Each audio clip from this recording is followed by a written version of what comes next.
Hello student, स्वागत है आपका हमारे YouTube channel run for MPPSC पर, जहां पर हम लेकर आए हैं लूसेंट पॉलिटी की सीरीज़, जिसके अंतर्गत आज हम भाग 4 के के बारे में पढ़ेंगे, जिसमें राज्य के नीति निर्देशक सिद्धांतों के बारे में वर्णन किया गया है।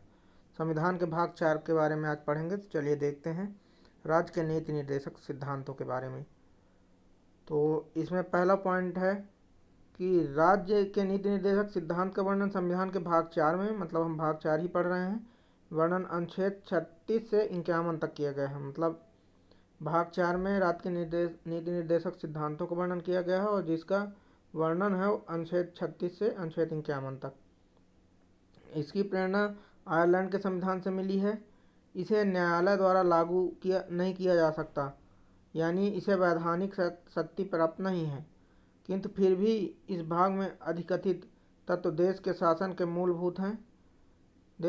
में मूलभूत हैं और विधि बनाने में इन तत्वों को लागू करना राज्य का कर्तव्य होगा। यानी भारतीय संविधान के अनुसार राज्य के नीति निर्देशक तत्व शासन के लिए आधारभूत हैं। चलिए अगला पॉइंट देखते हैं। भारत के संविधान में कल्याणकारी राज्य की संकल्पना का समावेश राज्य के नीति निर्देशक तत्वों में किया गया है।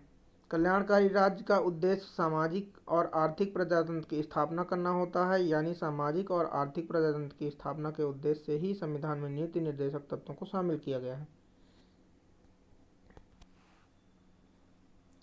चलिए यहाँ पे विशेष नोट को देख लेते हैं। भारत सरकार अधिनियम 1935 में अनुदेश प्रपत्र को भारतीय संविधान में राज्य के नीति निर्देशक तत्वों के रूप में समाविष्ट किया गया है। यह प्रपत्र 1935 के अधिनियम के तहत ब्रिटिश सरकार द्वारा भारत के गवर्नर जनरल और प्रांतों के गवर्नर जनरल द्वारा जारी किया जाता था। गवर्नर जनरल और प्रांतों के गवर्नर जनरल को जारी किया जाता था। चलिए अब आगे देखते हैं। तो राज्य के नीति निर्देशक सिद्धांत निम्नलिखित हैं। इनमें पहला क्या है? अनुच्छेद 38। तो अनुच्छेद 38 में क्या वर्णन किया गया है? राज्य लोक कल्याण की अभिव्यक्ति के लिए सामाजिक व्यवस्था बनाएगा, जिससे नागरिक को सामाजिक, आर्थिक एवं राजनीतिक न्याय मिलेगा। दूसरा है अनुच्छेद 39 का में दिया गया है सामान्य न्याय और निःशुल्क विधिक सहायता, समान कार्य के लिए समान वेतन की व्यवस्था इसी में है। दूसरा पॉइंट है इसमें अनुच्छेद 39 इसमें सार्वजनिक धन का स्वामित्व तथा नियंत्रण इस प्रकार करना ताकि सार्वजनिक हित का सर्वोत्तम साधन हो सके।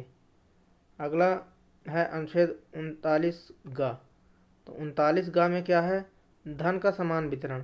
तो हमने पढ़ा अभी तक अनुच्छेद 39 और 39 अनुच्छेद 40 में क्या वर्णन किया गया? अनुच्छेद 40 में वर्णन किया गया ग्राम पंचायतों का संगठन, ग्राम पंचायत के बारे में वर्णन अनुच्छेद 40 में किया गया। अनुच्छेद 41 में क्या किया गया है? कुछ दशाओं में काम, शिक्षा और लोक सहायता पाने का अधिकार। मतलब कुछ दशाओं में काम, जैसे कोई व्यक्ति दिव्यांग है, उस प्रकार के व्यक्तियों को कुछ दशाओं में काम, शिक्षा और लोक सहायता पाने का अधिकार प्राप्त है।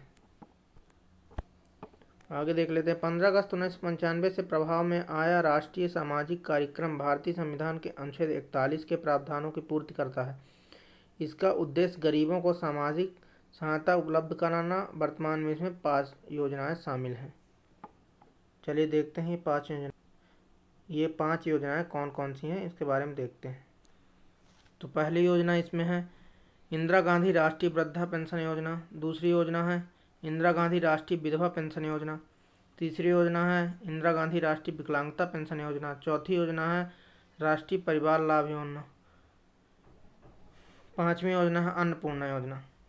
तो ये जो अनुच्छेद 41 है उसके अंतर्गत ये 5 प्रकार की योजनाएं अभी संचालित की जा रही हैं। अब अगले पॉइंट पर देख लेते हैं अनुच्छेद 42। अनुच्छेद 42 में बताया गया है कि काम की न्याय संगत और मनोवोचित दशाओं का तथा प्रसूति सहायता का उपबंध।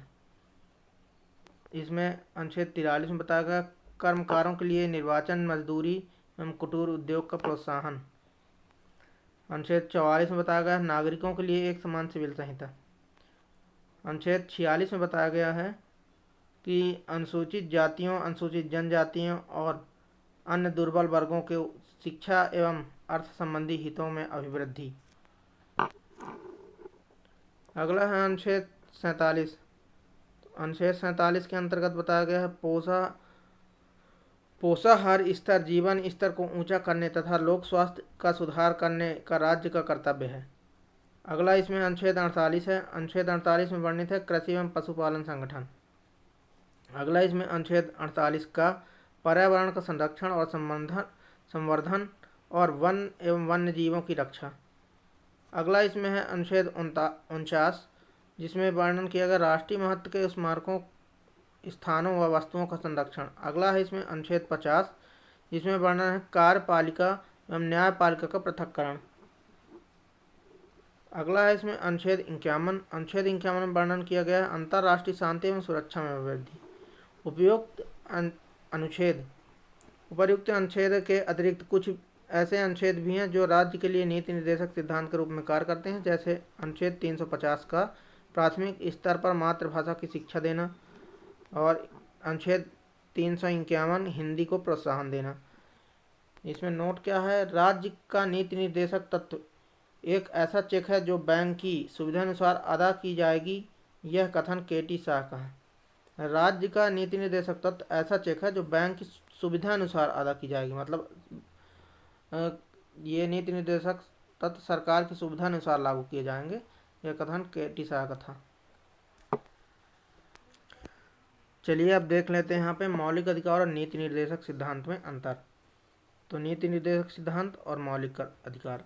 तो नीति निर्देशक सिद्धांत जो है वो आयरलैंड के संविधान से लिया गया है और मौलिक अधिकार जो है यूएस के संविधान से लिए गए हैं। दूसरा है इसमें इसका वर्णन संविधान के भाग 4 में है नीति निर्देशक सिद्धांतों का, और मौलिक अधिकारों का वर्णन भाग 3 में है। इसे लागू कराने के लिए न्यायालय नहीं जाया जा सकता, मतलब नीति निर्देशक सिद्धांतों को लागू कराने के लिए न्यायालय में नहीं जाया जा सकता, और मौलिक अधिकारों को लागू कराने के लिए न्यायालय की शरण ले सकते हैं। चौथा इसमें पॉइंट है समाज की भलाई के लिए है यह, मतलब नीति निर्देशक तत्व जो है समाज की भलाई के लिए है, और मौलिक अधिकार व्यक्ति के लिए अधिकार है। पांचवा है इसमें इसके पीछे राजनीतिक मान्यता है, और मौलिक अधिकार में मौलिक अधिकार के पीछे कानूनी मान्यता है। छठवां इसमें है कि सरकार को यह अधिकार बढ़ाता है, यह सरकार के अधिकारों को बढ़ाता है, मतलब नीति निर्देशक तत्व जो है सरकार के अधिकारों को बढ़ाता है, और यह सरकार के महत्व को घटाता है। सातवां है इसमें यह राज्य सरकार के द्वारा करने के बाद ही नागरिकों को प्राप्त हो जाता है।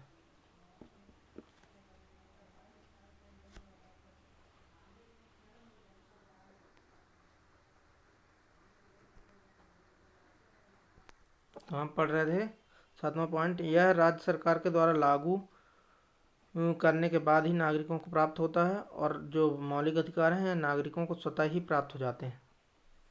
अब आगे देखते हैं दोस्त, हम मौलिक अधिकार यहीं पे मौलिक नीति निर्देशक तत्व यहाँ पे समाप्त होते हैं भाग 4। अब यहाँ से मौलिक कर्तव्य के बारे में हम पढ़ेंगे, जो कि भाग 4 का के अंतर्गत उसको वर्णित किया गया है।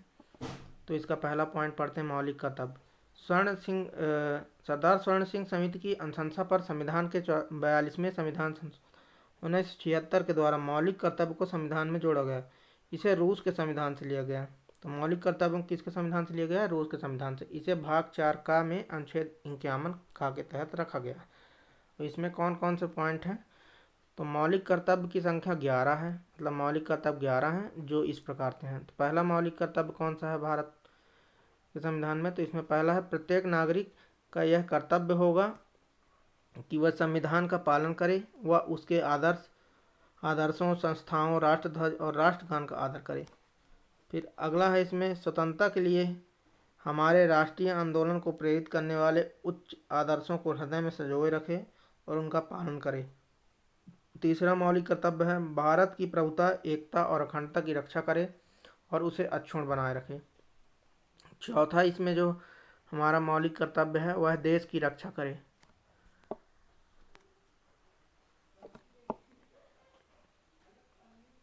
पांचवा पॉइंट है इसमें भारत के सभी लोगों में समरसता और समान भ्रातृत्व की भावना का निर्माण करे। छठवां है इसमें हमारी सामाजिक संस्कृति की गौरवशाली परंपरा का महत्व समझे और उसका परिरक्षण करें। 7वां है इसमें प्राकृतिक पर्यावरण की रक्षा और उसका संवर्धन संवर्धन करें। 8वां है इसमें वैज्ञानिक दृष्टिकोण और ज्ञानार्जन की भावना का विकास करें। 9वां है इसमें सार्वजनिक संपत्ति को सुरक्षित रखें। 10वां है इसमें व्यक्तिगत एवं सामूहिक गतिविधियों के सभी क्षेत्रों में उत्कर्ष की ओर बढ़ने में सतत प्रयास करें। 11वां पॉइंट है इसमें माता पिता या संरक्षक द्वारा 6 वर्ष से 14 वर्ष के बच्चों को हेतु प्राथमिक शिक्षा प्रदान करना। यह 86वें संविधान संशोधन द्वारा मूल कर्तव्यों में जोड़ा गया है। तो यहाँ पे हम मूल कर्तव्यों को पढ़ लिए। तो हमारा अभी तक भाग 4 का तक का संविधान में समाप्त हमने कर लिया है। हमने यहाँ तक का चीज़ें पूर्ण कर ली हैं। अब हम लोग कल पढ़ेंगे भाग 5, जिसमें राष्ट्रपति, संसद, प्रधानमंत्री, उपराष्ट्रपति, उच्चतम न्यायालय, इन सभी का वर्णन किया गया है। तो उनको कल हम डिटेल से देखेंगे। तब तक के लिए बाय बाय, टेक केयर। सभी लोग चैनल को सब्सक्राइब करें, शेयर करें और ज़्यादा से ज़्यादा वॉच करें। जय हिंद।